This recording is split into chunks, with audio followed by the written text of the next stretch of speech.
covering every county. This is your statewide newscast, Arkansas Today. Good afternoon, I'm Mallory Brooks. Thanks for joining us for Arkansas Today on this Thursday afternoon. The big story of the day, the Arkansas Board of Education voting later today on a proposal that would return the Little Rock School District to local control. The district has been under state control for 5 years. The board also voting on whether to end recognition of the Little Rock Teachers Union. Stephanie Sharp is live from that meeting, and it has been a packed house and a heated meeting. Hi, Steph. Hey, Mallory. So they actually haven't even discussed LRSD yet. They will be doing that later this afternoon. However, in this building right behind me, it's already very packed. The entire boardroom is filled, and there's also a few overflow rooms here at the Arkansas State Department of Education, where the State Board of Education will be voting on the blueprint of LRSD moving forward to local control. So 5 years ago, in the same building right behind me, the board voted to put the state under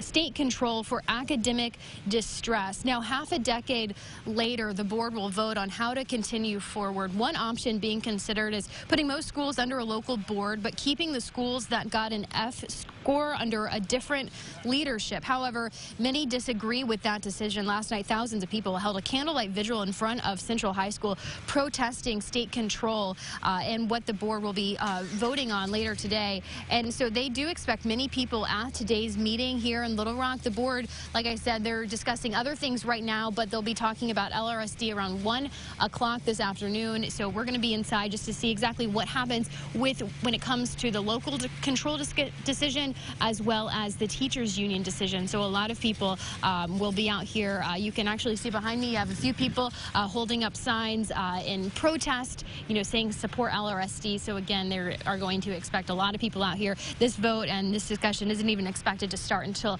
at the earliest 1 o'clock, if not later. So it's going to be quite a long day here in downtown Little Rock. Reporting live, I'm Stephanie Sharp. Back to you. Stephanie, thank you for keeping us updated. We will continue to follow this story throughout the day until the board votes. You can follow along online and on our social media pages as well. It will be streaming live throughout the day. Explosions were heard and smoke was seen billowing out from a Syrian border town this morning as Turkey targeted Kurdish militia in a long-threatened offensive.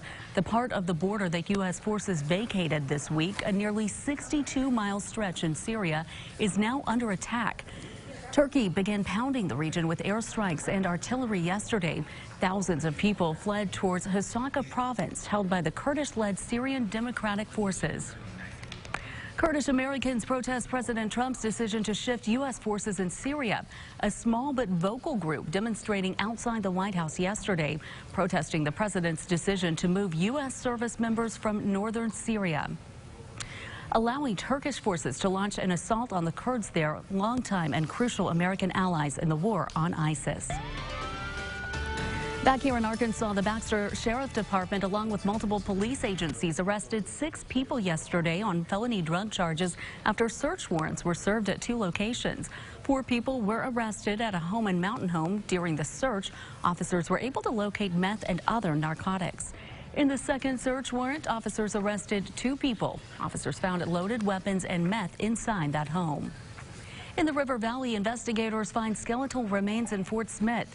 Officers were notified of possible human remains along with clothing in a wooded area near Riverfront Drive. The cause of death, time of death, and identity have not yet been determined. And in Washington County, a body was found this morning near the Seven Hills Homeless Center off South School Avenue. Washington County Coroner Roger Morris said the body was recovered around 11:15 a.m. and could not be identified. That body was sent to the Arkansas State Crime Lab in Little Rock to determine cause of death and to ID the body. As of now, the death has not been ruled suspicious. An attorney in Utah and Arizona with ties to Northwest Arkansas has been indicted in an adoption scheme. Some of those charges include human smuggling, sale of a child, and communications fraud. In a press conference earlier today, U.S. Attorney of the Western District of Arkansas, Dak Keys, said Paul Peterson faces 19 felonies in the state of Arkansas. Keys said Peterson routinely practiced law in Arkansas and submitted fraudulent documents to Arkansas courts to try to conceal what he was doing. Mr. Peterson enticed and misled several women from the Marshall Islands to illegally travel to the United States in order to give birth and then immediately give their babies up for adoption before returning home.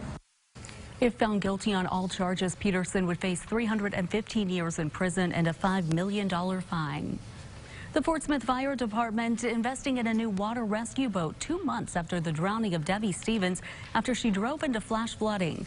Firefighters can inflate this boat in just 2 minutes. It's centrally located at Station 7 and will be used in urban-style rescues. Water Rescue Coordinator David Sutter says it will increase the fire department's ability to react to any water rescue in the city. This is going to be more designed for narrow areas that we need to maybe inflate the boat and then lift it over something to get to another location, or possibly walk it towards a car or towards a vehicle that's stranded. Sutter says the boat was handmade in San Diego and ordered before Debbie Stevens' drowning. The department plans to order 2 more smaller boats to be added to Station 9 and Station 6.